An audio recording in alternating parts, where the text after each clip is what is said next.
Out the insurance cards, get out the copays. The office is open, my friends. Brought to you by drroto.com.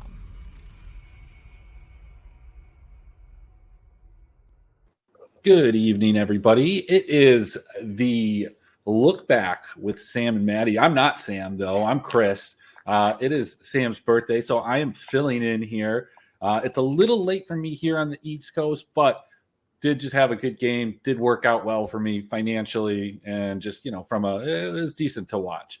How about you? How are you doing tonight? I mean, I'm a little bummed I didn't get invited to Sam's little birthday hoorah, but it's fine. I'm here and I'm thriving. Well, that's all we can ask. I didn't win any big money like you did, though. I didn't win big money tonight. Tonight was kind of broke even in a couple, won a little bit here and there. I was really heavy on Antonio Gibson. I was heavy on Washington as a whole, and I thought Russ would not have a good game. And he didn't, but it was almost really bad. It was almost a really bad game. So, we could talk about Thanksgiving, but let's talk about this game. I mean, this game first. I think that's what you guys do. It's, again, usually pretty late for me. And, if this game doesn't go well, I just want to get to sleep and get on to the next week. But this week was good. This game was good. Washington has been streaking. They've looked a lot better in recent weeks, winning a couple of games. That defense, despite not having, the cornerstone and Chase, like they've looked really pretty stout the last couple of weeks. They've done okay. I've been really impressed with Heineke and what he's been doing. Even with all the off-field drama that's surrounding them right now, I'm impressed that they've done as well as they've done, but also the Seahawks, I mean, you said it, they just don't look good right now. Yeah, I mean, and I don't know what it is. Russ doesn't look like he wants to be out there playing. I don't think DK wants to either. I don't know if Russ just feels like DK is a little too much of a heathen or something like that. And he doesn't want to throw the ball. I mean, I don't have any other. That doesn't seem like a good explanation, but I don't have any other explanation for how he missed him wide open so many times. And throughout this entire season, when Russ has been playing, he has significantly favored looking towards Tyler Lockett. This isn't something new. This was just in prime time and highlighted. Derrick Henry broke this team. I agree. So it's all bad. I think that they're heading towards a rebuild. Yeah, and I've seen some people talk about it. I mean, you don't necessarily really have a window. You have to get rid of a lot of these guys. Your defense is not good. We saw it here. The offense has the pieces. I mean, arguably, this offense should be one that's high-powered, but not having a running back, not having an offensive line, and having two receivers that just seemingly can't play well at the same time. Right. It just hasn't boded well for them. But yeah, getting back to your point, Heineke has looked fantastic. He gets better throughout the games. He still does throw a couple of those passes out there that just you got to bring it down a little bit. You're going to get one of your wide receivers killed. It was almost Logan Thomas today, and it ended up being an interception. But you can kind of take that with while he's not a literally young quarterback, a young career quarterback, I guess you could say. I'd say he's a really, really great backup quarterback, and that's how he plays. Yeah, I mean, he's better than a lot of quarterbacks that are playing right now, though. I mean, I think Heineke's playing better than Jared Goff. He's better than anybody in Chicago. Arguably, probably better than Jimmy Most G. of the rookies, yeah. So, yeah, there's a couple. We can actually kind of go through these games, and as we go through them, we can talk about how does Heineke rate? Would he do better in these situations? The big thing for fantasy, though, is with McKissick going down, Antonio Gibson carrying a huge load, and that was despite before the injury. Didn't get any of the touchdowns, but Gibson looks like he could be that guy that wins a couple people their leagues if they're still in contention after dealing with him for the first 12 to 14 weeks. I agree, especially when we're heading towards the back end of the season. We're going to be running the ball a little bit more. So I agree. He's the guy that I would look at. Yeah, and that's a point we'll bring up. There's a couple teams that just have kind of changed the direction completely where their offense is going. Maybe it's just a microcosm, a couple of games, but teams are running the ball a lot more, it seems like. So going back to Thanksgiving, we started the games with the Bears and the Lions. This was a really tough game on a lot of fronts. Both of the running backs were super chalk on every DFS slate, and neither of them were able to produce, one because of injury and the other one quite possibly partially because of the other one's injury, and neither offense really get going. I don't have a lot to talk about in this game. Darnell Mooney looked good. Dalton was okay. The rest of it was Yeah, that's kind of how I felt. It was really hard for me to even watch this game. I ended up having to go back and watch some of the highlights just to be able to put down notes. And I mean, I really don't like to watch Jared Goff play. I think that he a lot of times looks like he doesn't know what he's doing. And that's literally what my report was about. I was really bummed with Swift, as everybody was, with him leaving the game. Yeah, I don't really have a whole lot on Lions Bears. Well, and yeah, I'm sure the highlights didn't take you very long to go back and watch. You know, the point about Jared Goff, he's not played well. He has looked poor, but I mean, look, he doesn't have a great offensive line. And he certainly doesn't have offensive line, yeah. He doesn't have wide receivers. I think you put just about anybody in that situation, and they're going to look similarly bad. Goff has always been a guy that has done very poorly under pressure. That's why he was able to be successful on the Rams at times when they had a great offensive line, and he was not pressured. But that's just not going to be the case here. I think he's coming back next year. I think you kind of almost have to give him that. But hopefully you can give him at least a competent NFL level wide receiver. I mean, when you come into the season thinking Tyrell Williams, probably who fits in as a number 3 wide receiver on any team in the league, is your number 1, and he goes down and his backup goes down and his backup goes down. It's just kind of a doom season. I just hope they can get a win. I agree. When they start to build, they're going to build around Goff. Well, the next game, though, stark contrast. We had the Raiders and the Cowboys. This was a game, and I had seen you talk about it with Doc, and I had kind of pinpointed the Raiders just felt like they were kind of imploding. And I did not expect this type of game from them. I think this is more of a byproduct outside of the Raiders coming to play against teams that are perceived as better than them. But also, I think the Cowboys, our expectations and belief of the Cowboys, despite the injuries that they have, I don't think they're as good as we thought they were at the beginning of the season. I still think that they're a great team. I don't feel like they're playing to their potential. I think that people have now targeted their weak points, and they're not rallying. They're just kind of buckling down. And I think that was the difference between the Raiders and the Cowboys, is the Raiders were they were playing like dogs, doing whatever it took, fighting till the bitter end. And I think that the Cowboys, you can kind of see they give up about halfway through, and then something big happens, and then they get a little bit of a juice going, and then they kind of fall back down. Yeah, they don't play very well from behind. The couple times this year where they've fallen behind very early in games, they just have looked lifeless from there. Maybe that's something to do with the coaching, not making adjustments, just the overall psyche of the team. But you're playing Zeke. Pollard looks better. Pollard looked great. To me, the one big thing that was a game changer in this game is Parsons didn't have the best game. And I feel like that's what a lot of it came down to. I mean, he didn't play bad, but he didn't have a standout game like he has been having.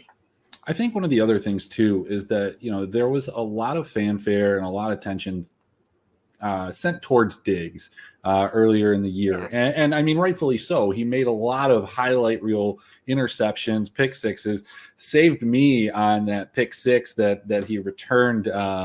I can't remember which week it was, but I don't even remember who it was against, but I needed that. I needed them to go There's cover. Been so many. But he's doing that and selling out a lot of times, and we've seen him get burned.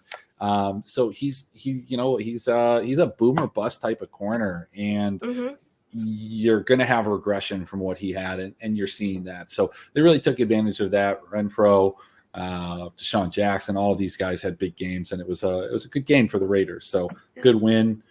2 road teams win, and then the third road team, the Buffalo Bills, another team that just questionable in some of their games so far. Yeah. Came and really took care of everything here against New Orleans, who is like the Lions. They don't really have a lot of NFL caliber wide receivers on this team.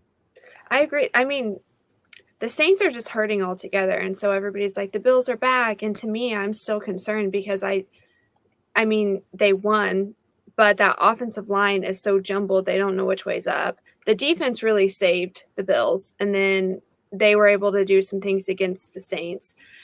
I don't think that this is as great of a win as what everybody else is chalking it up to be. I'm not sure that the Bills have more than one win against a winning team, and I think that was against Kansas City, who, at the time, and we don't know what Kansas City is. They've played better recently, but at the time when the Bills played Kansas City, the Kansas City looked terrible. And maybe it was the Bills, but the Bills have a lot of wins against bad teams. They have a ton of holes, as you've highlighted. But I think the emergence of some type of running game, whether it be through Singletary, whether it be through Matt Breida, I feels like they've decided just Zach Moss is not the guy. And I'm not sure any of these guys are, but Breida has been a nice little kind of bump. It looks like the Saints are saying that they are going to be starting Taysom Hill on Thursday. So going to be an exciting game. I know, that's what I'm just thinking. I do like Dawson Knox. I think that he had a great game. And I think that he's going to continue to find his way into the end zone the way that Josh Allen is playing. He's looking for a cop-out guy, and that's going to be Dawson Knox. It's easy. I said this at the beginning of the year. I thought Josh Allen, I thought the ceiling was huge. I thought he was a great MVP candidate, but I had concerns that we might see something closer to a 2019 Josh Allen. There's no crowds last year, just had kind of like that immaculate season, not unlike Carson Wentz had a couple of years ago, where just everything seemed to go right. You could do no wrong. I don't think Josh Allen is what we saw last year. I don't think he's what he was in his early career. He is somewhere in between there and developing, but he has been pretty disappointing overall this year. Not in this game, but overall this year. Yeah. I think you get him behind a solid offensive line, and we see MVP Josh Allen again. Oh, man, we've got Johnny Hot Danger takes. talking about Dawson Knox. Loves to talk about Dawson Knox, his favorite player. It's this year's Tanyan, apparently. He says people say that, but he's the person that says that. He's the one who puts He's that the out only there. one who says it. He's the only I understand, Danger. I understand. It's a good comparison. But I did enjoy the couple of weeks that Dawson Knox was hurt because I didn't have to. Moving on. Let's get into the Sunday games. Let's talk about a game that's near and dear to my heart here. This is probably the reason Sam decided not to come on the show, but the Steelers were just absolutely rocked by RB1 Joe Mixon. There's a lot of guys that are over on the Rum Boys network that are big, massive Joe Mixon haters. They don't think he's very good. I'm not saying Robbie himself, but he allows that type of slander to happen. But I think, I don't know, is Joe Mixon, I think he's like the RB2 overall. If you take Derrick Henry out of it, you keep him in there, he's like RB3. This guy is having a fantastic season. People are starting to talk about it now. If Jonathan Taylor wasn't doing what he's doing, how much attention were we talking about RB1 Joe Mixon? If Jamar Chase wasn't on that team, that's all we would be hearing. The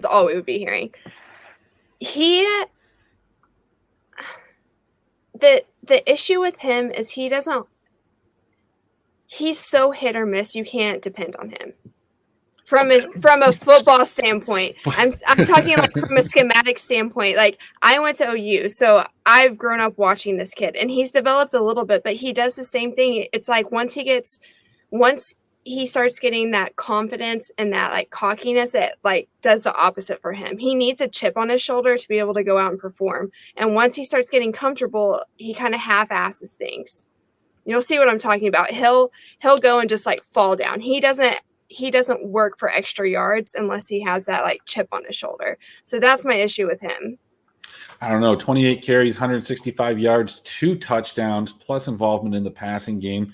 feels like he was getting those extra yards. So that's okay. They also needed this win. Look, we can continue to have people be part of the Joe Mixon hater group. I have no problem. My Twitter account, 100% the Joe Mixon fan club, and I like to point it out every single week. And I've been doing it a lot lately. I hope he keeps it up. I do. Yeah, I mean, just that team is another one of those teams that looks really good at times. The Steelers look shot. This was a game, a divisional game, should have been an under, but like the Steelers gave up I think the line was like 41, and they gave it up to the Bengals. So the Bengals do have that kind of explosiveness. T. Higgins, of course, comes back and makes a lot of people angry when he should have blown up. I think it was 2 weeks ago, but did it here. So yeah, I agree. The Bengals are somebody to be feared. It's just the Steelers, they look so bad right now. Ben looks terrible. They have Najee, and that's about it. And I know that everybody's like, oh, the defense is fine. The defense is fine. And I don't think that it is. Well, not only is it not fine, I mean, it had its pieces back, and it still got ran over by Joe Mixon. But Watt was just put on the COVID list. So he's more than likely probably not going to be able to make it to Sunday, which is going to be terrible. So, going back to a point you made earlier in the show, you talked about teams starting to run the ball more. The Tampa Bay Buccaneers are one of those teams that earlier in the year were throwing the ball at a 72% rate. In this game right here, they ran the ball 27 times, threw it only 34. Tom Brady passing attempt props really just absolutely brutalized me. But Leonard Fournette came out and just had a fantastic game. They gave him so many touchdowns, and Ronald Jones even got one himself. Jonathan Taylor on the other side scored a touchdown too. This was a pretty good game, and not one that I would have thought was going to get to 69 points. After a very, very slow 3-point first quarter. I agree. I think that they did a decent job of shutting down Taylor. It's okay. So I have to capitalize on this because my day job never meets my side hustle. And Vita Vea with his broken teeth. Do you see that? Yes. Yeah, I do. Remember. So the tooth went flying, and I was so interested to see what was actually happening, because I saw the piece of tooth fly, and the way he got hit, like if you get hit just right here, it can literally knock your tooth out like from the root, like just straight out. And so I thought that's what happened, and I ended up seeing the picture later, and I was like, oh, he's gonna be okay. But he lost number 10. He's like already missing a tooth below, and then he chipped his front teeth. His teeth are all crazy, and just how bad that hurt, I can't even imagine. So I mean, I have to give him props because that was insane. And I also have to capitalize on my chance to be able to talk about teeth because I never get to do that. Yeah, calling it a number 10, that's just I understand what you're saying, though.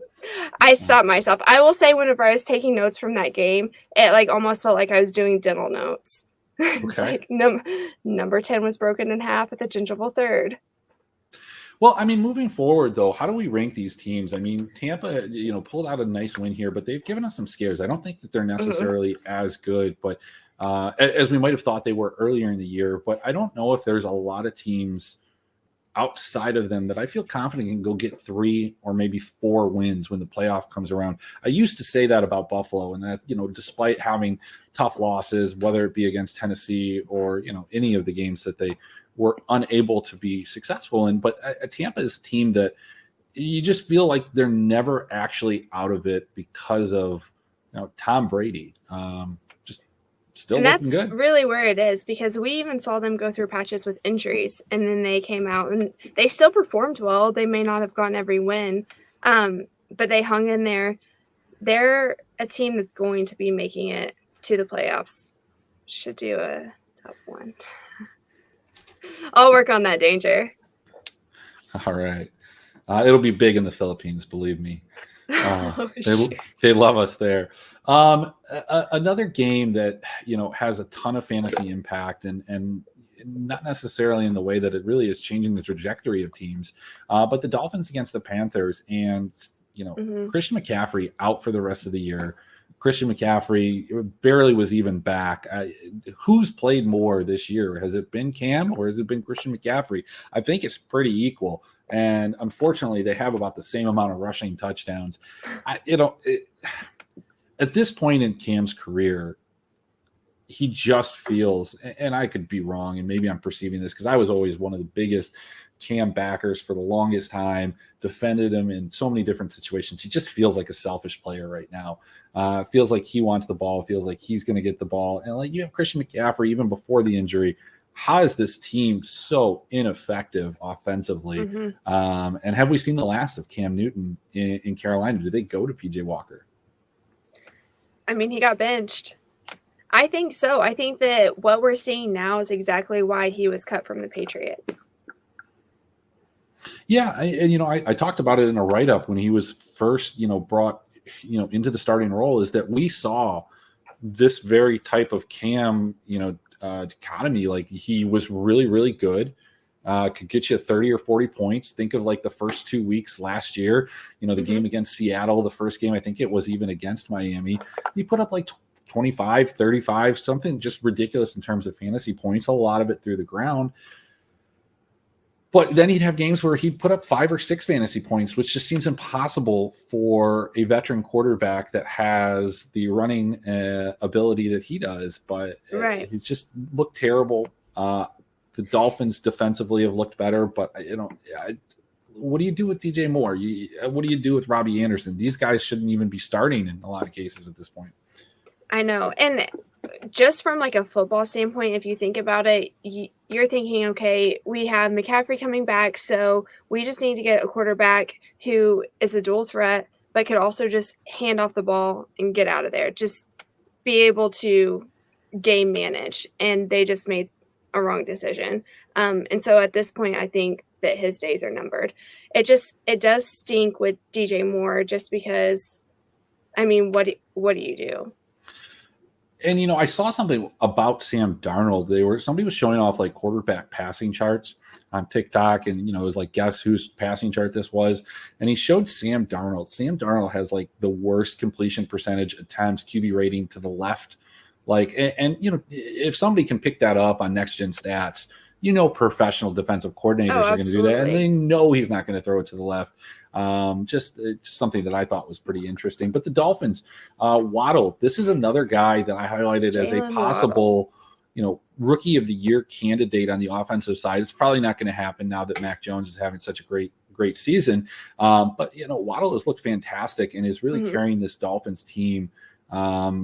Somehow Gaskin, is still somewhat fantasy relevant, and Tua is okay. But this is a big win for them offensively against, despite all the woes that the Panthers offense has, their defense has been very good this year. Defense stepped up a little bit. So did the offensive line. To me, I felt like the offensive line finally got into a rhythm. They weren't great, but I feel like they were much better than what we had been watching. Waddle had a great game. I feel like Tua had a little bit better game. And I think that that's a lot of, he was a little bit more comfortable in the pocket.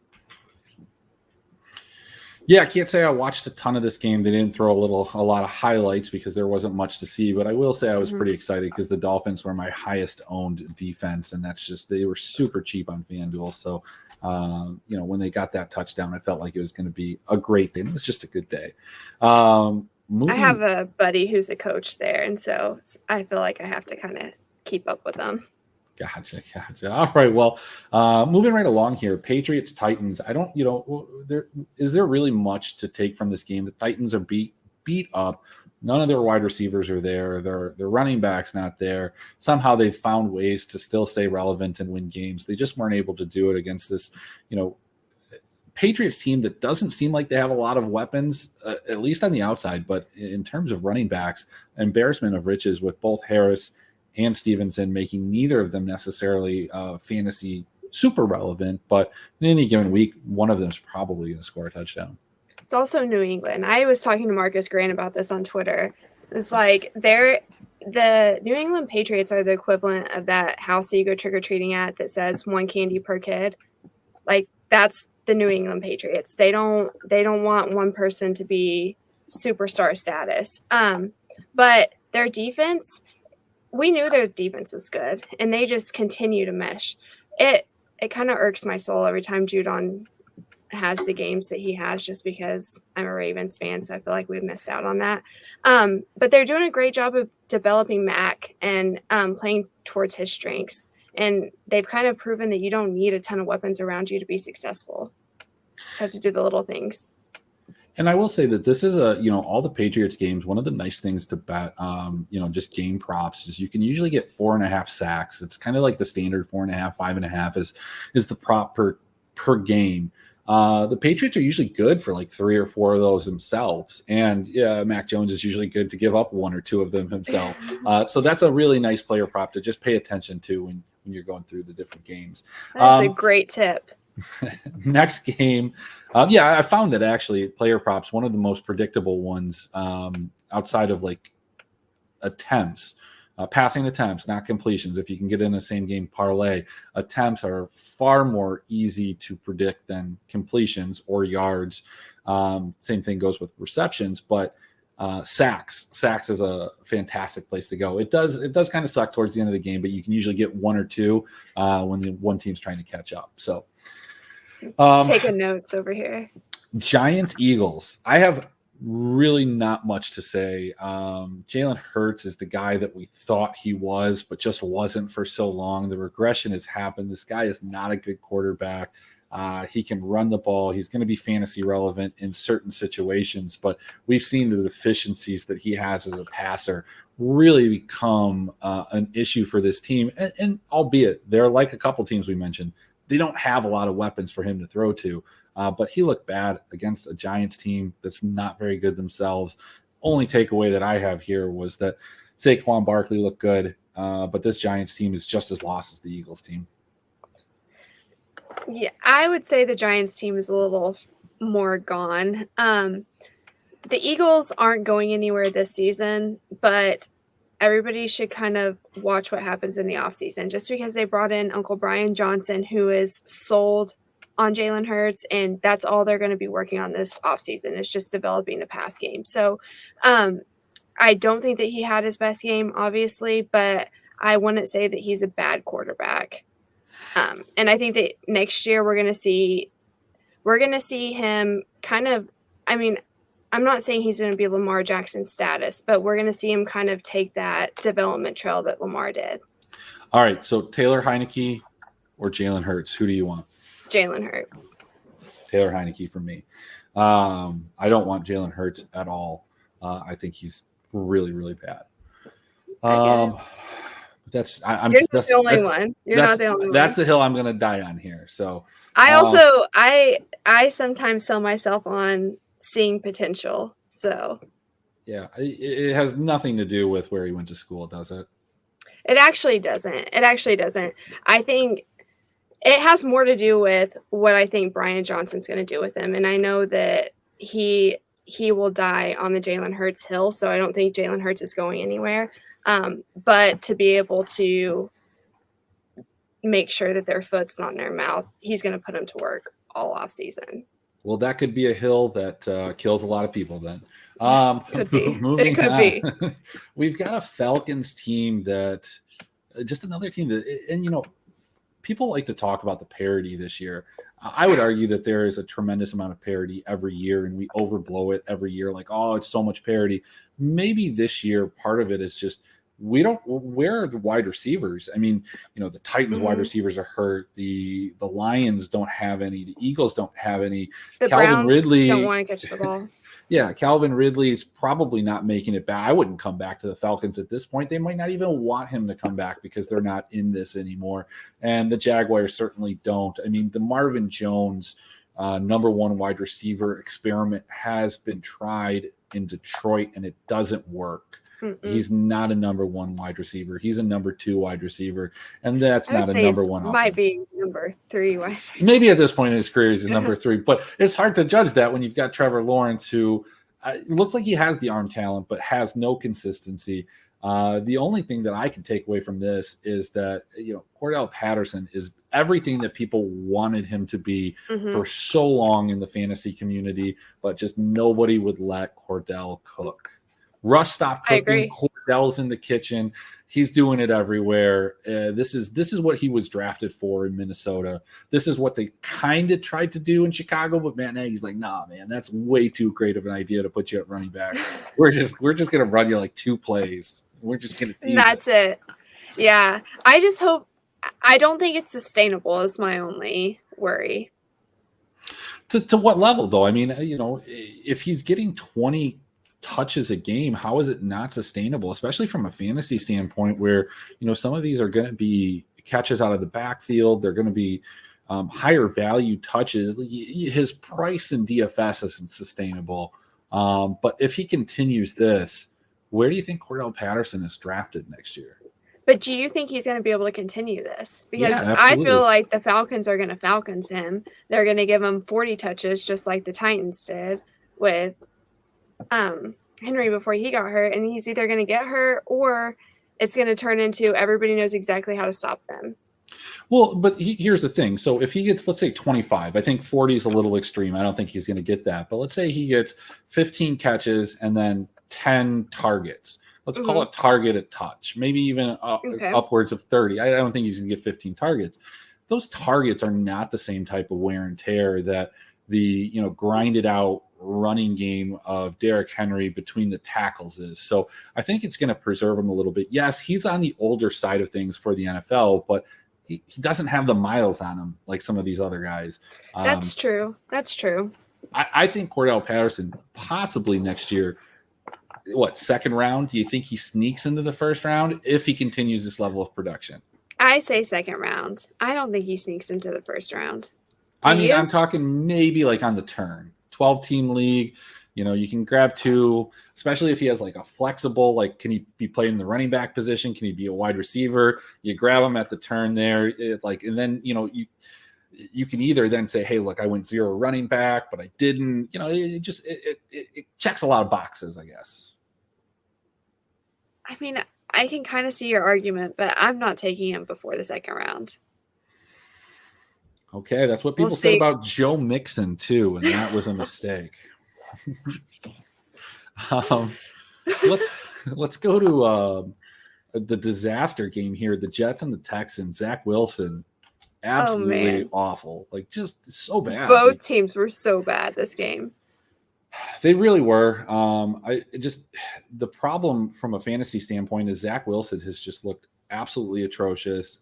Even Joe Flacco in his current state, and Joe, he looks better than Zach Wilson and is better from a fantasy standpoint. Like, they just need to sit him down. Like, he's not ready. I don't think he ever will be ready. I've never been a big on a Zach Wilson as a prospect, as a quarterback, and certainly not as a number 2 overall pick. No. What's so funny to me is everything that I read about him coming into this season was his fundamentals. And if you watch him, his footwork is terrible. His throw is terrible. So I'm just like, everything that you were preaching about this guy is now gone. So I don't know where we go from here. Well, I think teams need to stop taking like this cookie cutter approach. For the longest time, when you brought a quarterback in the league, they sat behind another guy, whether it be a year or half a year or whatever the case is. But then we've seen some of these quarterbacks, step right in and be super successful. But that's not going to be the case for everybody in either situation. What's right for Justin Herbert is not right for Zach Wilson, is not right for Justin Fields. Those two guys that on the later side of that, Fields and Wilson, Wilson didn't play in a big-time program, doesn't have any wins in college over, a big-time team. And while Fields does, he was a byproduct of a school that just lets everybody in, gets a ton of talent, has a lot of success, and just wasn't ready for the NFL game, whereas Justin Herbert really was. And they didn't even want him to start. They were going to start a guy from this same game, Tyrod Taylor, throughout the season until he got his lung punctured. And then we've seen, what Justin Herbert could do. So this is just a great segue into Justin Herbert, not super consistent still against the Broncos team that, I don't know. I felt like the Broncos probably should have been favored in this game. But I don't know. I'd have to talk about this. Herbert's going to continue to have issues because of the right side of the line. He's not comfortable in the pocket. The right side of the line, they can't get it together. It's been this way. Ravens are the first ones who I watched expose it. And actually, it might have been the game before that. but it hasn't gotten any better, and he's not comfortable. He's just not, especially against a good defense. He's going to continue to shoot himself in the foot because of what's happening on that right side. He doesn't trust them, so he's not comfortable. Yeah, and one of the things that I don't go that deep into it. I look at some of the numbers and I try and find patterns between games where he's successful and where he's not, whether those are just, mythical patterns that I found and made up in my mind or not. One of the things that I saw is that he does have to have that high completion percentage, but they've also stopped seemingly, and this has been something with the Chargers for many years. Why is Mike Williams not involved? Like, why is he not getting double-digit targets like he was the first couple weeks of the season when this team was doing very, very well? Where are those targets at? Why is this not happening? You have a recipe for success, and you see it in teams all the time that they just get too cute. They decide to try other things, or they just stop doing what they were doing. And this is a situation where this team has a recipe for success. They just choose to go try some other recipes, I guess. I agree. I think that they need to put him back directly under center, take snaps underneath, give him that extra second to be able to figure out what's going on with the defense, get his composure, and I think that he's going to have a lot more success. I think you're going to see a lot more targets downfield. I think it's also a problem when your defense is as bad as it is, and that puts a lot more pressure on this. I mean, the Broncos offense with Drew Lock should not have been able to put up 28 points, but this was a home game. It was on a short week. Both the Chargers and the Steelers look like, that they're completely gassed from that game on Monday night. And, the Broncos got the win here. I thought that this was a good spot. Yeah, this was a good spot for an upset. I'm still buying in on Mike Williams. He's only like 5,700 in DFS on DraftKings this week, and he still has that potential to, put up 130 yards on 3 catches and a touchdown, as we've seen. So I agree with you there. Yeah, and hopefully Javonte Williams gets a lot more traction, a lot more run. He has, I think, the most broken tackles or forced broken tackles of any running back. So, of course, let's just keep running the ball with Melvin Gordon because that makes sense. That's an interesting stat. Yeah. I think I saw somebody say that he's going to start it's going to be like a Javonte Williams and Ramondre Stevenson. These are the running backs. It's the club of running backs that should be featured in their offense, but just they're not. I think that's a great idea. Next game, this one was a little bit surprising too. I felt like Matt Stafford was going to have a better game. I felt confident all week leading up till Sunday morning where I was like, no, it's just not going to happen. I mean, I saw the reports that he was banged up. I didn't think that it was a situation where he would be completely ineffective, but this team misses Robert Woods. The Packers are good. I hate Aaron Rodgers' hair. I hate when Brady had the long hair.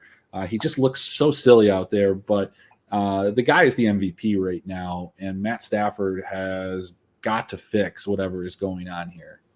Yeah, I agree with you on all of the above. All of the above. That hair's just terrible. It should have been in Mine and Danger's hair podcast, but we never got it in there. Long hair, don't care. Yeah, I mean, I care. It looks terrible. Like the greasiness, too. It's not even just like, he just looks, I don't know. Like, if I saw him in an alley, you can bet I'd be turning around and going the long way home. Yeah, because he's going to ask you for money is what it looks like. I mean, it just looks dirty. I don't know.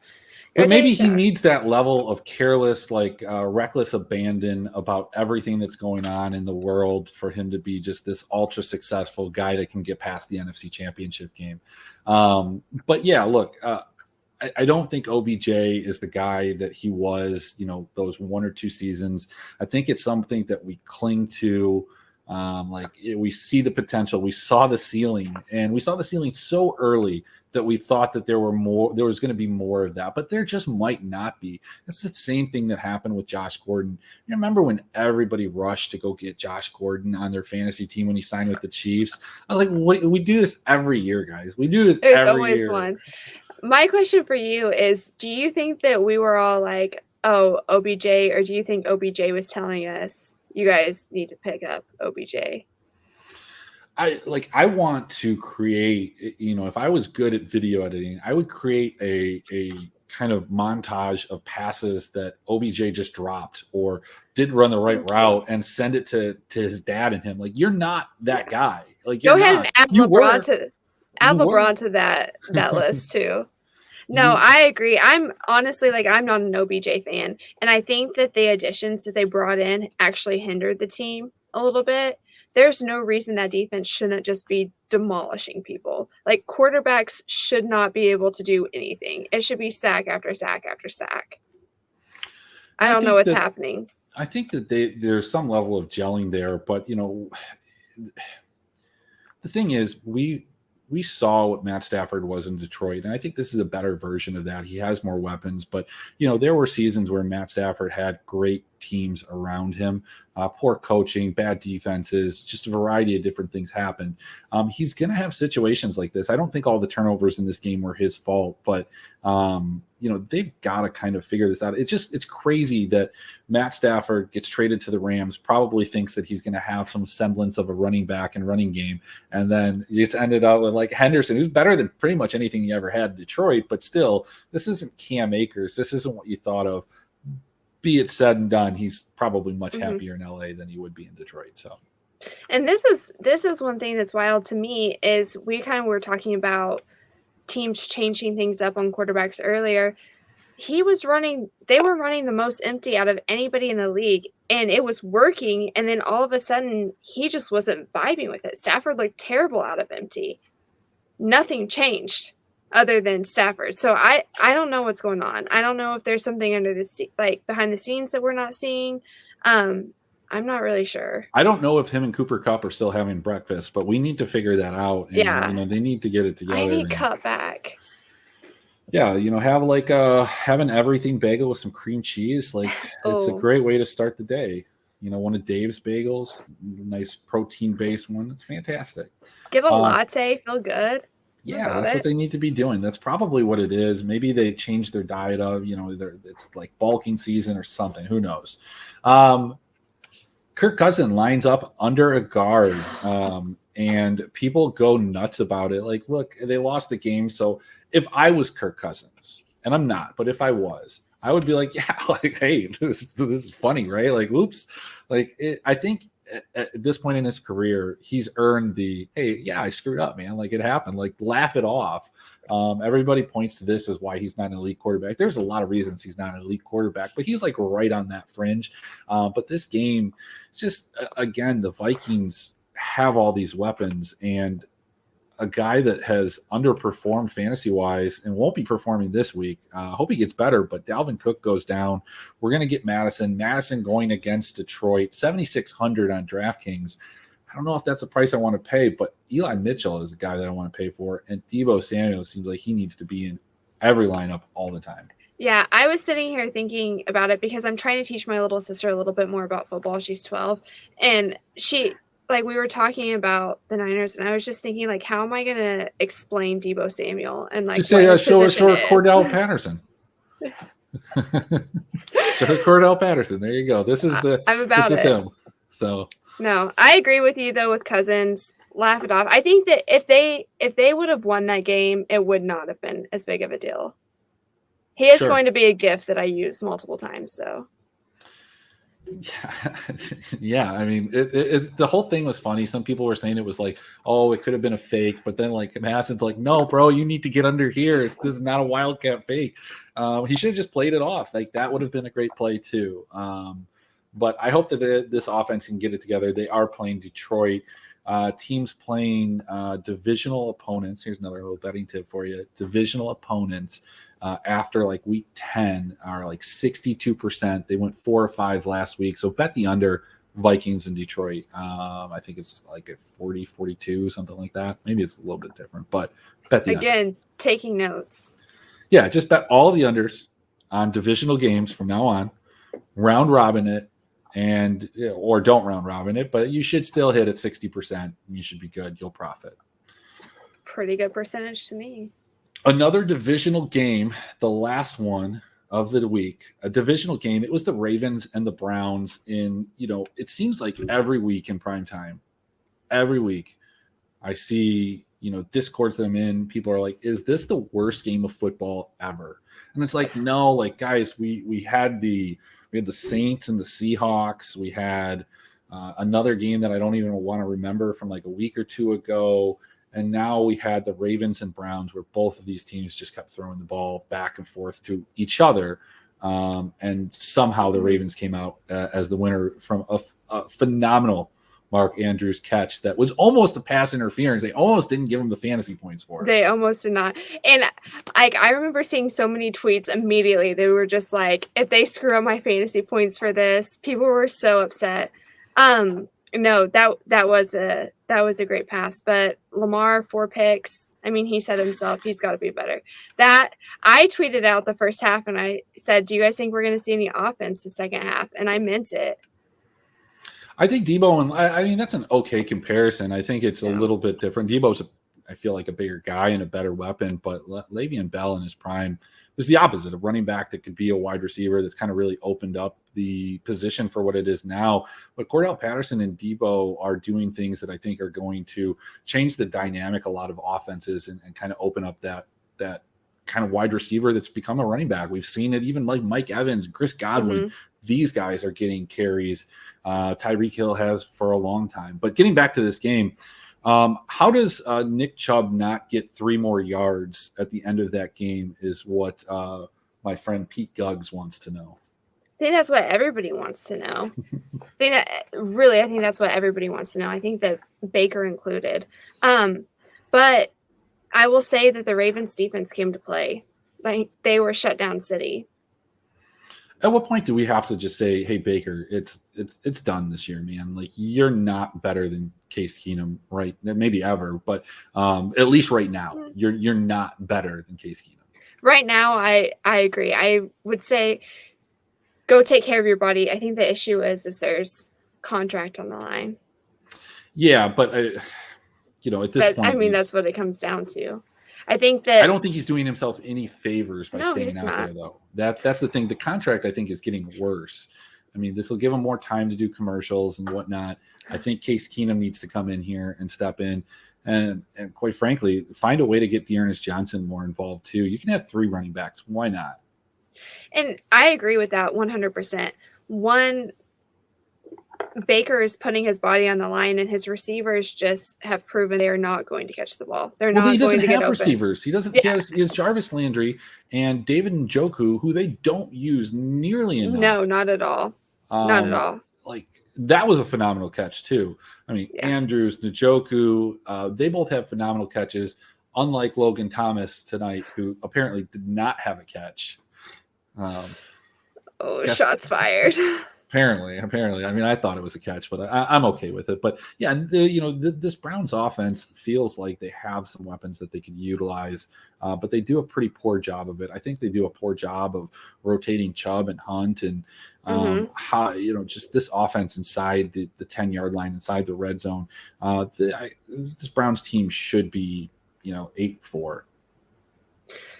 I agree. I think they've also had some major issues with the offensive line. They have a great offensive line, but they can't keep them healthy.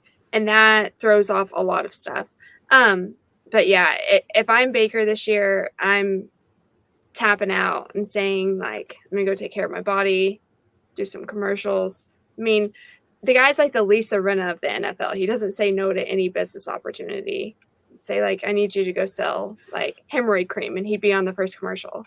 Well, look, some of these guys understand that their careers can be short. I don't think that – I don't know. A guy like Baker, I think he thinks he's probably better than he is, but he probably realizes he's not as good as some of these quarterbacks that have the longevity. I personally would take Taylor Heineke over Baker Mayfield, especially in his current state. But look, if you're out there, make the most of it. You're not making that much as a player, comparatively to other sports, that is. Make a lot more than me.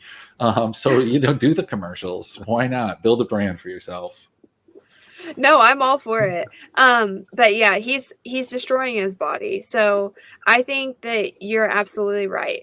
The one benefit Baker has is being able to throw the ball, and that's not happening right now. So go ahead, tap out, take care of your body, let the Browns do the Browns this year and then try to come back. Look, if he doesn't do it, I think a good comparison to a quarterback that also didn't take care of themselves, got banged up, and we talked really poorly about him earlier in this show, is Cam Newton. Baker's not what Cam Newton was in his prime, but I think the comparisons are there. Cam played through a lot of injuries within his shoulder, a lot of injuries other places where he just didn't attend to that. And by the time he attended to it, he was outside of his playing window. And maybe that's what Baker is worried about. But I think he's young enough that that shouldn't be a concern for him. He needs to take care of it and give it a go, whether it's with this Browns franchise or somebody else. You never know. I agree. I think the Browns are sold on him, whether they want to admit it or not, though. Yeah, I mean, we'll look at what came out of the draft this year. So as much as I'm talking on Baker right now, there's not a quarterback that came out of this draft that I would say, you know what, I'd rather have him. Maybe some of these guys will progress to it, but when you don't have the certainty of it, I'm not sold on any of these guys. I think Trevor Lawrence will end up probably being the best, but you think so? Yeah, I just think that you're not. I don't know. I don't think he's going to be great, but I think he's going to be the best quarterback. Will he be thought of as the best quarterback? Maybe not. I think Mac Jones is going to be in the best situation.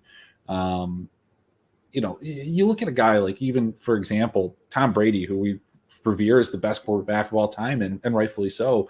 Think about Tom Brady early career. Tom Brady early career was not very good. He wasn't asked to do a whole lot though. That's true. And the parallel on the same team is there. When you get these quarterbacks that are put into situations that are not asked to do a lot because the team is better around them, and these aren't the guys that are drafted 1, 2, 3, 4, 5.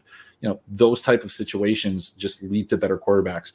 Patrick Mahomes on a team that was drafted 8th or 9th, he got to sit and that team developed. But all these other guys, you get capped out. You turn into Derek Carr.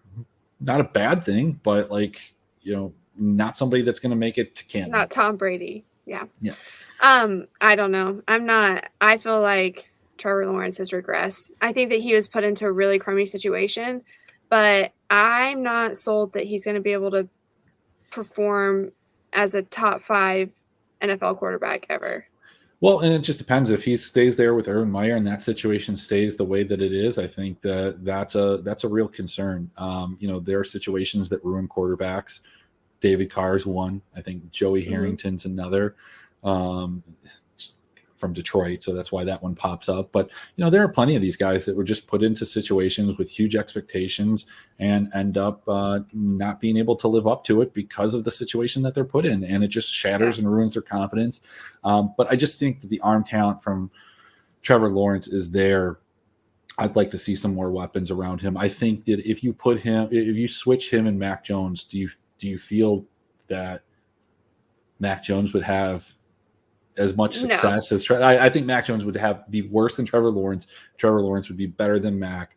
How much, I don't know, but I think that's where I'm looking at potential. If you take the variables out of it and you put Trevor Lawrence and Mac Jones in the same system, if they came up together, I'm still taking Mac Jones over Trevor Lawrence solely because I feel like Trevor Lawrence is not very adaptable. Okay. Well, that being said, if you put Zach Wilson or Fields on that Patriots team, I still think they both suck. So I agree. That's it for the look back. We ran a little long today. Do you have any final thoughts? No. Happy birthday, Sam. Happy birthday, That's all Sam. I got. All right. Well, Sam and Maddie will be back, same place, same time next week. You can find me in Danger on Wednesday nights, probably the same time that Maddie and Doc are doing it. We do a more DFS focused show. So depending on what you like, whether it's DFS, it's seasonal, we have a show for you on Wednesday. And check us out at drroto.com. Yeah, I always catch it on the replay. So even though I don't get to tune in live, I'm always there. Great show, by the way. Yeah, I watch you guys on Thursday morning when I'm playing video games. So hey, I appreciate that. All right, I'll talk to you later. Thanks, everyone.